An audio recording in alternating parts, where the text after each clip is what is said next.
सुहागिन महिलाओं के लिए करवा चौथ का व्रत किसी वरदान से कम नहीं है। इस व्रत को धारण करने से पति की आयु लंबी होती है और पति को उनके कार्यों में जीवन में सफलता की प्राप्ति और उन्नति होती है और वैवाहिक जीवन में सुखमय बना रहता है। इस व्रत को हर एक सुहागिन महिला बिल्कुल ही निर्जल रूप से धारण करती है।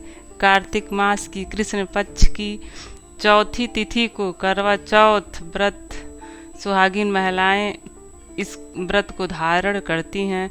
16 श्रृंगार धारण करके विधिवन से माँ चौथ माता की इस दिन पूजा की जाती है और फिर चंद्रमा उदित होते हैं तो उनके दर्शन करने के पश्चात अपने पति के दर्शन करती हैं और विधि विधान से चंद्रमा को अर्घ्य देकर उनकी पूजा करके पति के चरण स्पर्श करके उन्हीं के हाथों से जल ग्रहण करती हैं। इस तरह से इस व्रत का समापन होता है। तो व्रत सूर्योदय से पहले चंद्रोदय तक किया जाता है, जो कि पूर्ण रूप से निर्जला धारण किया जाता है। आज की इस वीडियो में मैं आप सभी को बताऊंगी कि साल 2025 में करवा चौथ का व्रत कब है, कार्तिक मास की कृष्ण पक्ष की चतुर्थी तिथि कब प्रारंभ होगी और कब इसका समापन होगा, व्रत कब धारण किया जाएगा और पूजा करने का शुभ मुहूर्त क्या होगा, चंद्रोदय का समय क्या रहेगा, करवा चौथ पर पूजा किस प्रकार से करनी चाहिए, क्या विधि रहेगी, क्या इसके नियम होंगे और कौन सा एक उपाय करने से पति को दीर्घायु प्राप्त होने के साथ साथ पति की हर एक कार्य क्षेत्र में तरक्की करते चले जाएंगे। आज की इस वीडियो में संपूर्ण जानकारी आप सभी के साथ शेयर करने जा रही हूँ।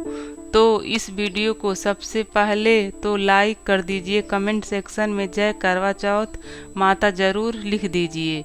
साथ ही साथ एक रिक्वेस्ट है कि इस दुनिया को पूरा ध्यान से देखिएगा, अतः अंत तक सुनकर जाइएगा, क्योंकि बहुत ही इम्पोर्टेंट महत्वपूर्ण जानकारी आप सभी के साथ शेयर करूंगी। सबसे पहले तो जान लेते हैं कि कार्तिक मास की चतुर्थी तिथि कब प्रारंभ हो रही है, यह सब कब समाप्त होगी। करवा चौथ का व्रत हमें किसी दिन धारण करने का है तो देखिए, चतुर्थी तिथि का प्रारंभ होगा 9 अक्टूबर को रात में 10:54 पर और चतुर्थी तिथि का समापन हो रहा है 10 अक्टूबर की रात 7:38 पर।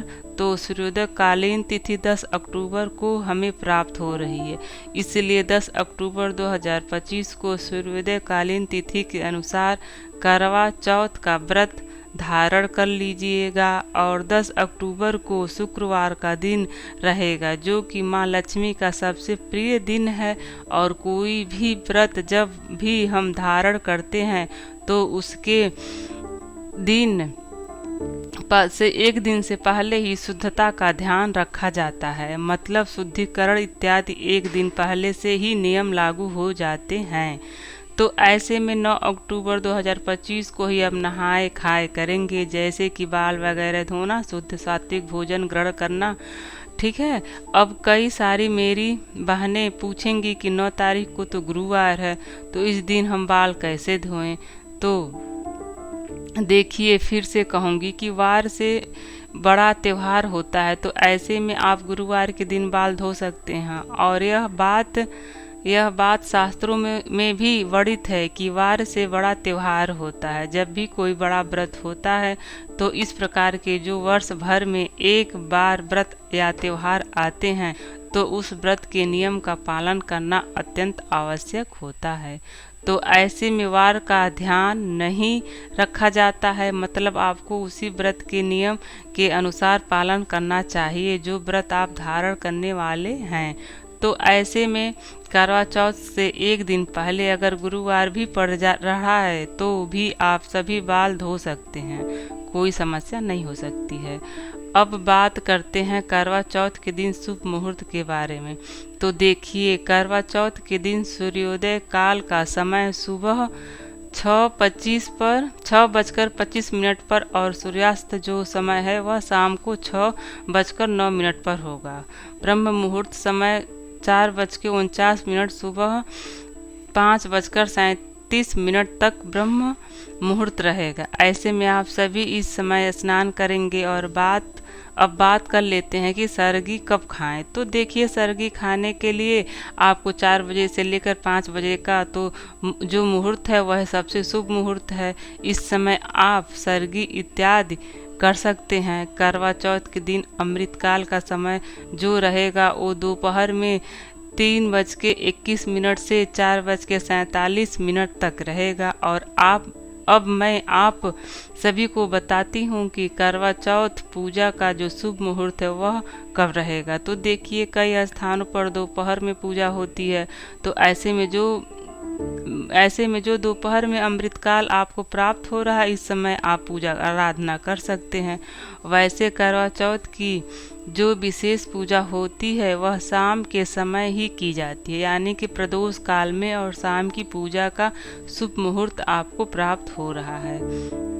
शाम 5:57 शाम को 7:11 तक यह पूजा का सबसे शुभ मुहूर्त है, जिस समय आपको पूजा प्रारंभ कर लेनी है। और फिर आप पूजा करते समय भी आप कर सकते हैं, लेकिन बस मुहूर्त के दौरान आपको पूजा जो है वह प्रारंभ कर लेनी चाहिए। करवा चौथ के व्रत में सबसे ज़्यादा महत्वपूर्ण होता है चंद्रमा, यानी कि चंद्र दर्शन करना, क्योंकि चंद्रमा के दर्शन करने के बाद ही पति के दर्शन किए जाते हैं। और फिर चंद्रमा को अर्घ्य देकर उनके दर्शन करके पति के चरण स्पर्श करके आप जल ग्रहण कर सकते हैं। तो 10 अक्टूबर को करवा चौथ के दिन चंद्रोदय काल का जो समय है वह शाम को 7:42 पर, इस समय चंद्रमा के दर्शन आप कर सकते हैं, उनकी पूजा अर्चना भी कर सकते हैं। अब बात कर लेते हैं कि सरगी में हमें क्या खाना चाहिए। तो देखिए, सरगी में अपने अपने स्थान के अनुसार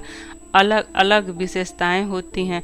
तो आपके यहाँ पर जिस प्रकार की सरगी की जाती है आप वैसे ही करें, लेकिन आपको एक चीज़ का ध्यान रखना है कि आप इस दिन बिल्कुल ही निर्जल व्रत करेंगे। तो ऐसे में जल से भरी हुई चीज़ें जैसे कि नारियल पानी, ग्लूकोज हो या फ्रूट्स हो या फल इत्यादि का सेवन जरूर कीजिएगा, क्योंकि पूरे दिन आपको निर्जल व्रत धारण करना है और शरीर से बढ़कर कुछ भी नहीं है। तो ऐसे में आप ध्यान रखें कि इन तरह की चीज़ों का सेवन जरूर करें। आप लहसुन प्याज से बनी हुई चीज़ों का सेवन एक दिन पहले से, यानी कि 9 अक्टूबर गुरुवार के दिन से ही बिल्कुल ही त्याग देंगे। ब्रश वगैरह करने के बाद आपको कोई भी चीज़ खानी पीनी है, बिल्कुल निर्जल व्रत होता है। फिर चंद्र दर्शन के पश्चात ही, अपने पति के दर्शन के बाद ही आप सभी पारण कर पाएंगे। तो यह व्रत बहुत ही कठिन होता है, निर्जल होता है। तो आप सभी सबसे पहले यही तैयारी करके रखें कि इस दिन 16 श्रृंगार जरूर ही किया जाता। आप मेहंदी वगैरह एक दिन पहले ही लगवा कर रखें, ताकि इस दिन आपको किसी प्रकार का तनाव ना हो।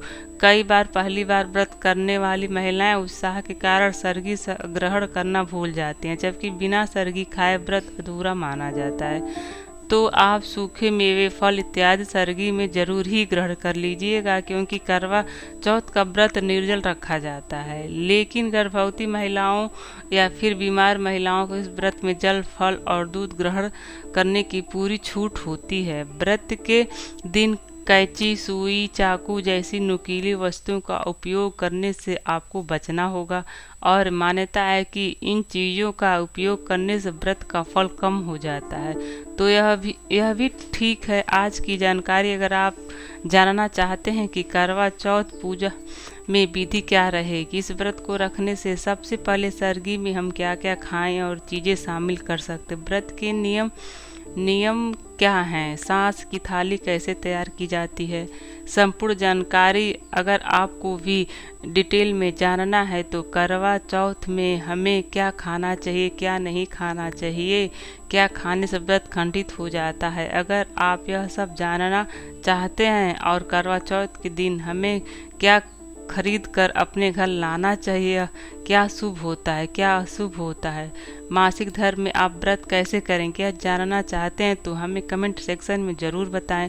हम अगले वीडियो में आपको सारी चीज़ों का भी वर्णन करके आप सबको बताएंगे, वीडियो बनाकर डाल दूंगी जिसे आप बहुत ही आसानी से सब कुछ देख सकते हैं और अपना कर भी सकते हैं। इसके लिए आप चैनल सब्सक्राइब कर लीजिएगा और पास वाले बेल आइकन को ज़रूर प्रेस कीजिएगा। मिलती हूँ एक और नई जानकारी के साथ, तब तक के लिए जय श्री श्याम, जय श्री श्याम।